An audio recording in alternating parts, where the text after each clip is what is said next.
Hello, welcome to our lending management system. So, para to sa mga client ko na nag-request ng video tutorial para mabilis nilang masundan yung system if ever may mga tanong sila or may nakalimutan sila based dun sa ah, training na ginawa. So, let's proceed. So, itong dashboard na nakikita natin, ulitin ko lang, is itong nasa taas, lahat ito ay cumulative. From the start of the venture, ito na yung mga data niya. Total loan processed, ito. Then, total loan due. Itong total loan due is including na to interest. Then, total collection, total collectibles, and then total cash assets, cash on hand, income, and growth. Ito yung mga, puro yan cumulative lahat. Kung kailan yung initial investment nangyari. So, sa total collection, yung total collection na, today's collection is ito, maka-reflect dito, tapos yesterday's collection, maka-reflect din dito. So, pagtingin mo pa lang sa dashboard, makikita mo na kung magkano yung collection ngayon at saka yung kahapon. And then, dito sa baba, itong monthly capital borrowed, ito yung napahiram na natin, capital, at saka itong orange na to, uh, expected from that capital, ito yung magiging gain, ito yung magiging revenue na, yung orange, ito yung, so capital, itong orange is capital plus interest. Ito dito is a monthly collection kung magkano na yung nasingil mo sa every month. So, nandito nakalatag din. Ito, pwede natin palitan yung year kung nagbabago ng year. Nagbago ng year. Dito naman is ito is target. Magsiset tayo ng target revenue for the year. And then, magre-reflect yung actual revenue natin kung uh, mag magkano na yung actual revenue natin with respect to our target. So, dito na malalatag yun. So, mayroon tayong monthly growth, saka mayroon tayong yearly growth. Yung monthly growth is, kuan lang to, kasi every month, kung nakapag-process tayo ng loan, so, mayroon na tayong magiging interest, magiging kita nun. Although, hindi pa natin siya nasingil, pero nandun na yung growth niya. So, yun i-record, yun yung ma-record. Pero hindi pa siya totally talaga na nasingil. Base pa to sa records. Ito naman, parehas din sila. Kasi yung parehas din to, ang kuha na to is yearly basis. So, ito yung laman ng dashboard natin. So, if ever na may mga ipanagdag sa dashboard, pwede nating idagdag para ma-enhance yung visualization natin dun sa nangyayari sa ating business. So, let's proceed. Since nakita na natin yung dashboard, pupunta tayo dun sa technicalities kung paano i-process yung loan. So, basically, yung pag-process ng loan is mag-i-inquire si client kung first pa lang bago pa lang si client, mag-i-inquire siya ng amortization schedule. Magtatanong siya kung magkano yung pag loan niya ganito, magkano yung babayaran niya on a monthly basis or a weekly basis, depende sa terms niya or sa mode of payment niya. So, dito natin gagawin sa amortization schedule. I-click lang natin yung amortization, then mapupunta tayo dito sa amortization schedule. So, naglagay na lang din ako dito para mas mabilis na ma-fill upan. So, kung magkano yung initial capital, dito na lang i-fill up din. So, itong mga fields na kinulayan ko is ito yung fields na kailangan nating fill upan. Although, pag hindi na siya test account, pwede na nating tanggalan yung kulay or pwedeng kayo na lang magtanggal kung kabisado nyo yung system. Pero for the meantime na hindi pa niya kabisado, so ilagay na lang muna natin yung kulay. So, let's proceed. Pipili tayo ng pangalan and then maglagay tayo ng principal. So, 20,000. What's the version of 20,000? 2,000. So, Kung mag-aarawan tayo, so daily yung pili natin, and then yung terms niya is days din, so mga 20 days or 30 days. Sabihin natin. Kasi ito, kaya niyang i-cover ito yung mga mode of payment na kaya niyang i-process. So, kung may arawan kayo, pasok din dito. So, pwede kayong mamili. Interest niya, for example, is 20%. Pag daily kasi, yung nakalagay dito, 20 total interest. Pero pag monthly or ibang terms, nakalagay dito per month. Kahit annually pa yung piliin mo, ang yung interest niya is per month. Pero pag daily, ang nakalagay dito is total interest na. So, lagyan natin 10%. Total interest for the span of 30 days na yan. Interest type niya is simple. Pwede nating gawing amortize pero usually pag daily, simple interest lang gamit. Release date is ngayon, 10-7. So, first payment niya is bukas or the next day, 10-9. Depende sa'yo kung number of payment, syempre 30. Service charge, kung meron, lagyan. Kung wala, yung penalty interest, pwedeng wala, pwede meron. Depende sa setup mo. So, since kompleto na yung kuha natin, pwede na tayo mag-generate ng amortization schedule. Press lang natin yung generate. So, nag-generate na tayo ng amortization schedule. Ito na yung setup niya, yung babayaran niya. So, kung makikita natin, 30 days yung latag niya, then nakalagay kong dito sa pinaka right side, magkano na lang yung kanya, yung balance niya, up to magiging 0 na siya. So, pag okay na, kuha na ni client, pwede natin i-print or pwedeng i-print na natin, print natin, and then ipakita natin sa kanya, and then pag okay siya, then i-process natin yung loan kung ma-approve na. Okay. I-process natin yung loan, assuming na na-approve na, so naka-process na siya.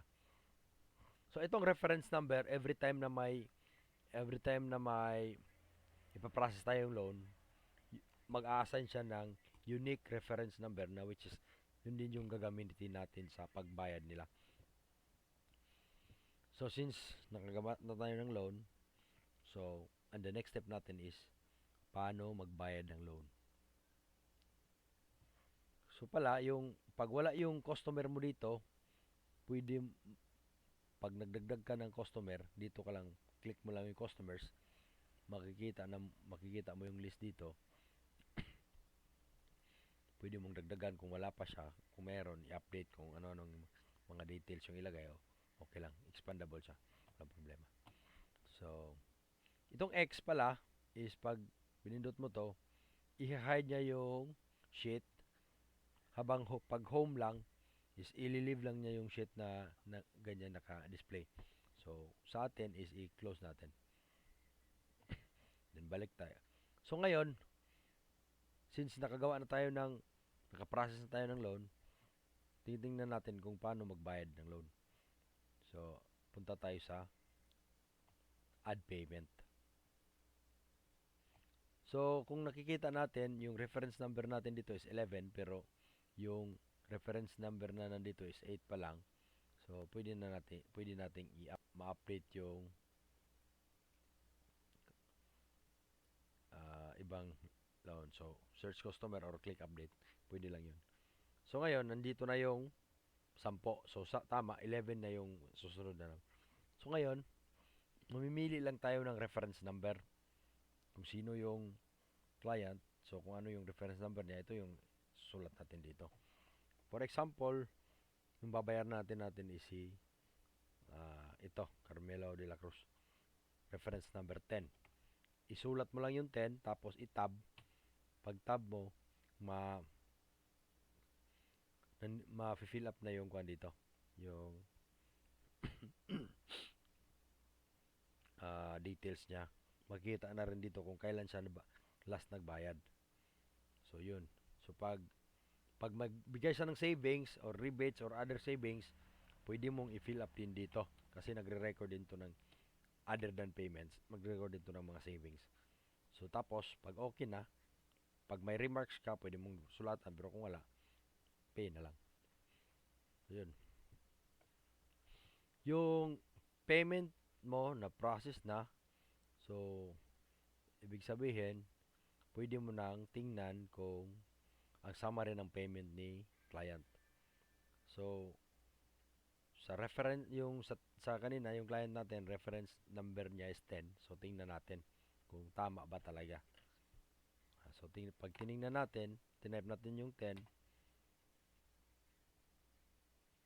may lumabas dito, isa, which is yung pinrocess natin kanina.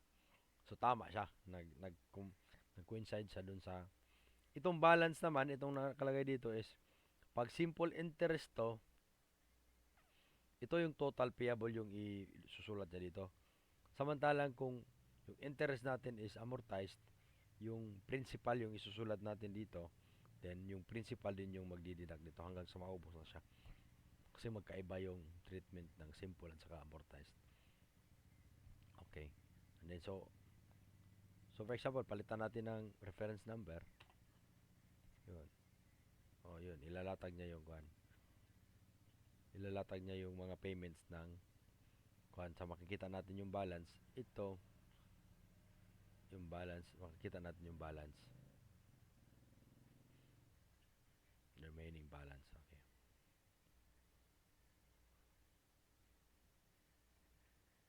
So, yun. Okay. Ngayon, yung mayroon tayong ledger. So, makikita na natin yung payment ni client. So, ngayon, uh, if ever si client nagbayad nag-add ng savings sa kanya kahit hindi siya nagbabayad, yung savings niya pwede nating i-process, pinutin lang natin yung savings. Yun. Tapos yung required dito sa savings is yung account number. So si account number naman is pwede nating i-search dito and then makikita natin yung account number ng mga nakuha natin ng mga client. So for example, pili ito natin si dito. So pag click mo diyan, malilipat sa dito. Pag tab mo, so makikita na 'yon. Ito na yung details ng account niya. Mayroon siyang savings na 1740, mayroon siyang rebates na 450 at sa other savings na 270. So then fill upan lang natin 'to. Itong portion na 'to hindi na 'to fill upan. Itong portion lang dito.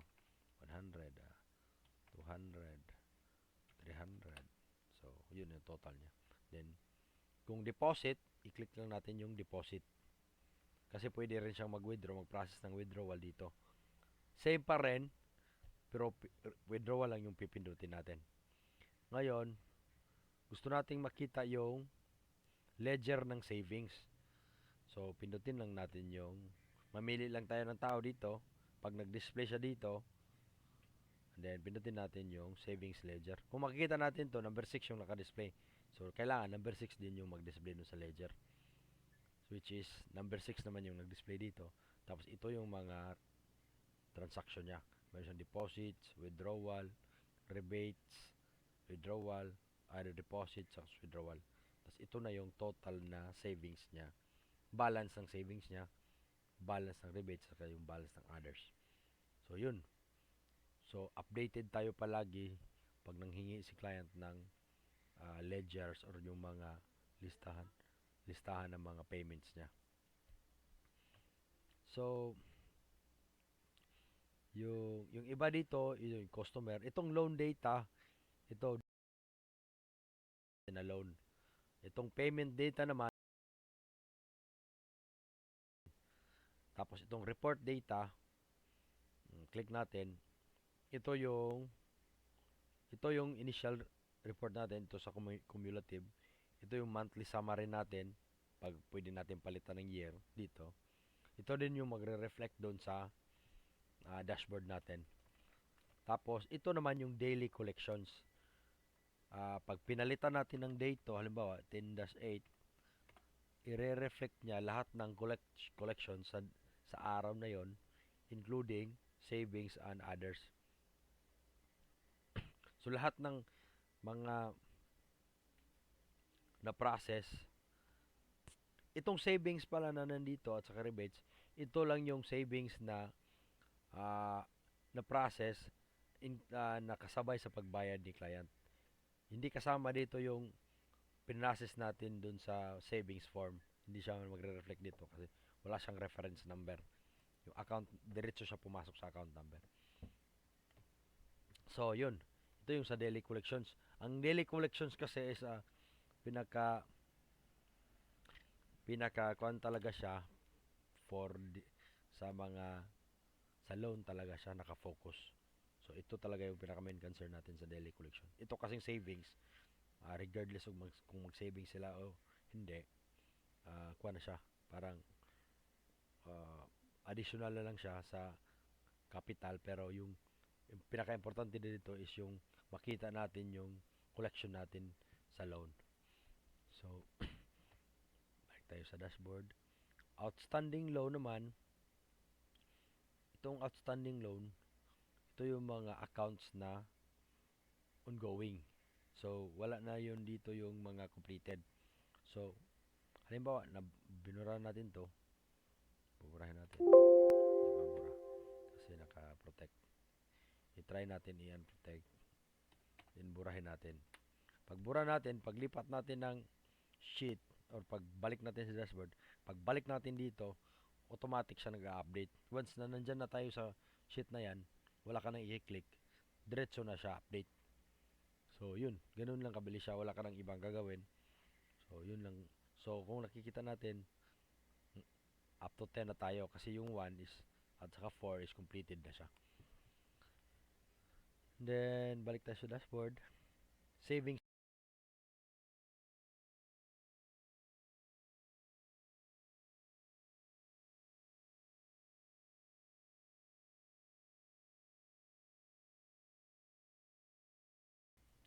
So, yun yung pinaka-process niya.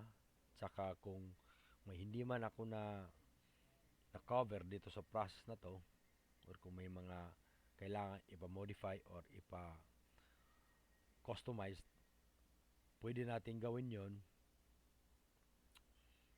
Pwede natin gawin i-customize yung mga para sa mga special na requirements nyo sa business nyo.